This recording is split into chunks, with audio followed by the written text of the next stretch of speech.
Într-o lume dominată de haos, există un limbaj secret, un cod invizibil care guvernează fiecare mișcare, fiecare sunet, fiecare suflet.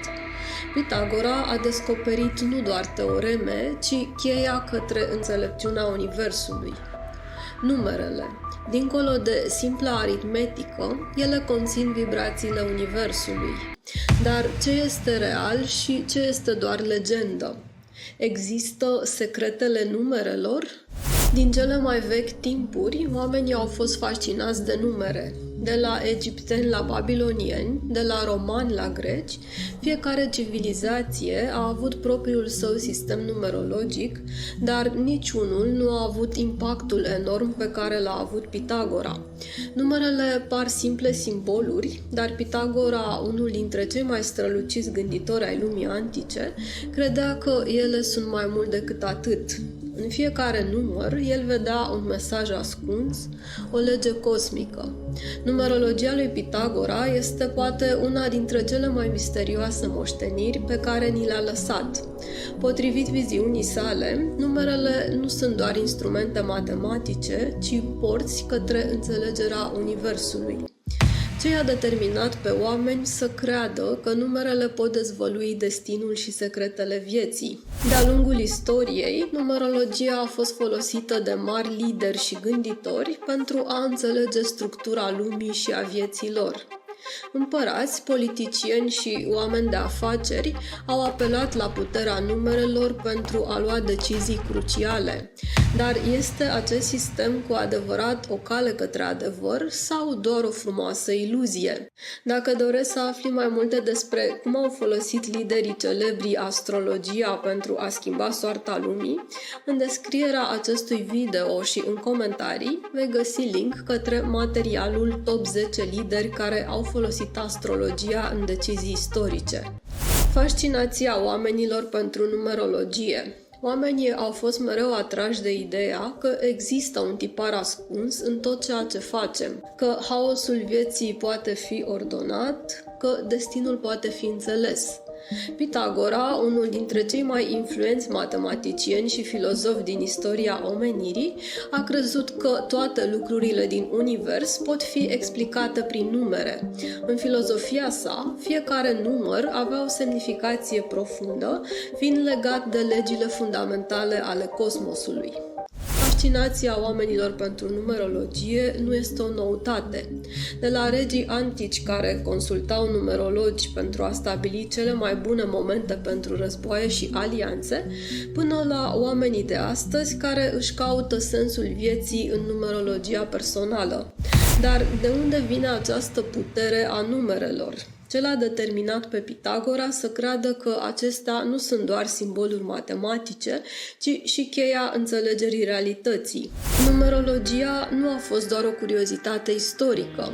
De-a lungul secolelor, mulți lideri și figuri publice au folosit numerologia pitagoreică pentru a-și ghida deciziile. Spre exemplu, Ronald Reagan. Fostul președinte al Statelor Unite, Ronald Reagan, și soția sa, Nancy, erau cunoscuți pentru interesul lor față de astrologie și numerologie. După un atentat la viața lui Ronald Reagan, Nancy a apelat la un numerolog pentru a ajuta la stabilirea datelor importante din agenda președintelui. Numerologia a devenit un factor cheie în luarea deciziilor politice de la Casa Albă. Napoleon Bonaparte. Chiar și împăratul francez Napoleon Bonaparte era cunoscut pentru interesul său față de numerologie. Se spune că și-a ales ziua pentru încoronare bazându-se pe calcule numerologice și că lua în serios semnificația numerelor în viața sa personală și politică. Numerologia nu este doar o curiozitate istorică. Într-o lume guvernată de tipare și coincidențe, oamenii continuă să fie fascinați de puterea numerelor. Principiile numerologiei pitagoreice. Puterea tiparelor. Pitagora a observat că, în ciuda haosului aparent al vieții, universul urmează tipare. Această credință în ordine l-a condus la descoperirea faptului că multe lucruri din natură urmează reguli matematice. Acest principiu spune că haosul nu este decât un tipar pe care încă nu l-am descoperit. Spre exemplu, gândește-te la momentele din viața ta când anumite evenimente par să se repete. Întâlniri semnificative, coincidențe stranii sau perioade de succes și eșec care vin în cicluri. Pitagora ar spune că aceste lucruri nu sunt întâmplătoare, ci parte dintr-un tipar numeric pe care încă nu l-ai descoperit. Potrivit gândirii sale, tiparele sunt cheia înțelegerii vieții și a destinului nostru. Prin observarea acestor tipare, putem face alegeri mai informate și putem evita greșelile repetate. Influența lui Pitagora. Pitagora nu a fost doar un matematician, ci și un filozof. Credea cu tărie că numerele sunt mai mult decât simple instrumente de calcul. El susținea că ele au o esență divină, o conexiune profundă cu legile Universului. Influența sa a fost atât de puternică, încât a inspirat nenumărați gânditori să vadă legături între matematică și spiritualitate. Pitagora credea că prin descifrarea numerelor putem înțelege atât Universul cât și locul nostru în el. Înțelegerea numerelor nu este doar un exercițiu matematic, ci o cale spre înțelepciunea cosmică. Pitagora și numerologia. Pitagora este considerat părintele numerologiei moderne. Credea că prin înțelegerea numerelor, omul poate comunica cu divinul. Numerologia, așa cum o știm astăzi, are la bază această idee, că fiecare număr are o semnificație aparte și poate dezvălui lucruri ascunse despre viața și destinul nostru. Legătura dintre muzică și matematică. Una dintre cele mai fascinante descoperiri ale lui Pitagora a fost relația dintre muzică și matematică.